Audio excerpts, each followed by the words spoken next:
show tonight, one of Ireland's top golfers swings by. We're going to catch up with the broadcasting legend for whom it concerns. No pressure.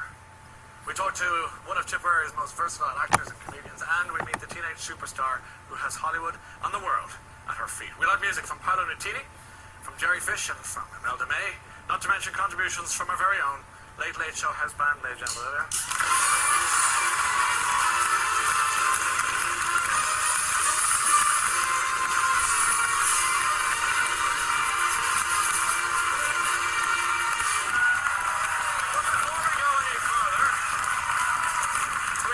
For you at home, tonight's prize comes from Universal Pictures to celebrate the release of their upcoming movie called It's Complicated. It stars Meryl Streep, Steve Martin and Alec Baldwin. It's Complicated is a comedy about love and divorce and everything in between, and if you fancy a good laugh after Christmas, check it out from January the 8th. You can also find out more on itscomplicatedthemovie.co.uk. So to celebrate that, you and a friend could be jetting off to Santa Barbara in sunny California for a 7-night holiday. You'll be staying in the 4-star Hotel Marmonte with spa treatments, dinner at a top restaurant, car hire, and $10,000 spending. So to enter, that was awful. Answer this question. Which one of these is not one of Santa's reindeers? Rudolph, Prancer, or Rodney? If you know the answer, call 1515 717181 or text late followed by your answer and name to 57111. Viewers in North can also text 57111 or call the number on the screen. Full details are on Airtel page 199. You must be over 18 to enter. Lines will close at 11:15 and later on we'll be calling someone, so you've got to be there to take the call. Otherwise, you don't get the prize. Now, even though she's just turned 17, my first guest is literally a worldwide phenomenon. She is a singer from Franklin, Tennessee, who's just played 2 sold-out nights in the O2 in Dublin. She's also an actor and is known to millions of television viewers all over the world as Hannah. Oh, would you welcome, please, Miley Cyrus!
No, just a normal cab and Yeah, it's been nice. I've had like a really, probably one of the most low-key visits here in Ireland. I feel like everyone was just super like, just respectful. I took just as many pictures and as many autographs as I would anywhere else.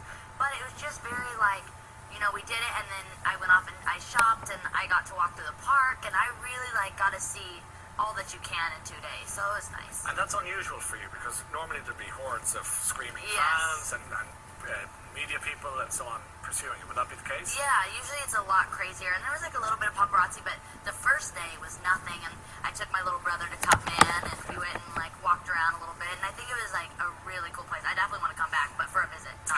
You're 17 now, so how do you cope with that? That's a lot of pressure on somebody your age. A lot of pressure. It all is. those eyes and people. It is, and sometimes I'm just like, for me, I understand what it's like when you wanna meet someone and you look up to them, and I'm always like down to meet my fans. I'm always like super excited, and especially when you're on tour because you hear people saying, "Oh, we're coming to the show," and even as bad as it sounds, I had a couple people come up and be like, "We tried to get tickets, and we couldn't get tickets because it's sold out," and I was like, "Oh, bummer, you can't be there," but stoked that it was doing well.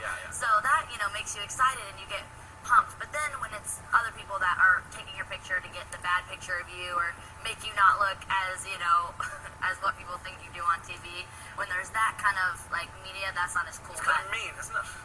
Yeah, I think what you have to tell yourself is like it's just like a job like anybody else. It just gotta. That's what they do. But it is kind of a bummer sometimes, especially when you're just like have a day with your family. And you just like to. Do you have to pull out the plug? Yeah, there's times where this trip really has been great. I think just being in Ireland and then being in the UK and just being able to have some time where we're literally, my brothers and sisters, we're all stuck in one apartment or one hotel room at all times. So when you get in there, it's like there's no one in there judging you.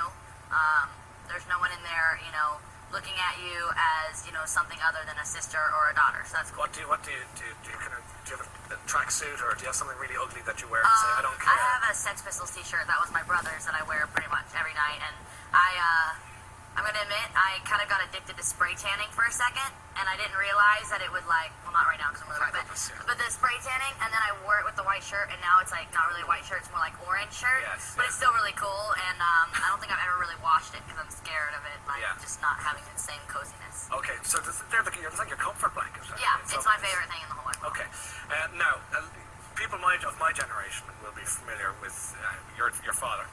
Billy Ray Cyrus, who had a hit. Some of you will know "Achy Breaky Heart." You danced like fools, and that was him once upon a time. That was a big hit, obviously, back in 1992. How do you get on with your dad? We're good. Right now, my dad's actually in Iraq. He called us for the first time. He's in Iraq performing for the troops, so that's really cool. But I'm gonna be really excited when my dad gets home because even though he's just going to perform, it's still like super scary. So I just want him to be able to get home safely and have a great Christmas. Are you nervous about him being there? A little bit. I'm not usually away from my dad for this long, and at first I was like, all right, it's gonna be good because we work together. It's gonna be good to have a break because we're always together. But then now I'm really starting to miss him, especially now that I can't call him as often or we can't text him as often because it's not really the day and nights are extremely mixed up. Yeah. So. And you're very close to him, obviously. Yeah. And you're working with him. Does he not get on your nerves? Sometimes. I think I get on his nerves more than he gets on my nerves. There'll be times where he's like, I can hear him mumble something. I'm like, what'd you say? I heard that, Dad. What did you say? And he'll be like, nothing. And so he's like mumbling to himself, which he ends up just looking crazy. But I think I kind of drive him mad every once in a while. All dads do that. I've noticed. They mumble to themselves. And there's 5 of us, so he's kept it together we go from 22 to 9. Yeah. So those are pretty much some of the worst age groups in all history. You're covering the horrors there, aren't you? Exactly. And we're all very different, so it's hard to find, activities that we all want to do together. Yeah. There's very, very few. Is it competitive? A little bit, not really. Me and my brothers, we've always talked about starting a band, so that's something that we're looking forward to. We want to start doing that, and my little brother's actually more talented than any of us, and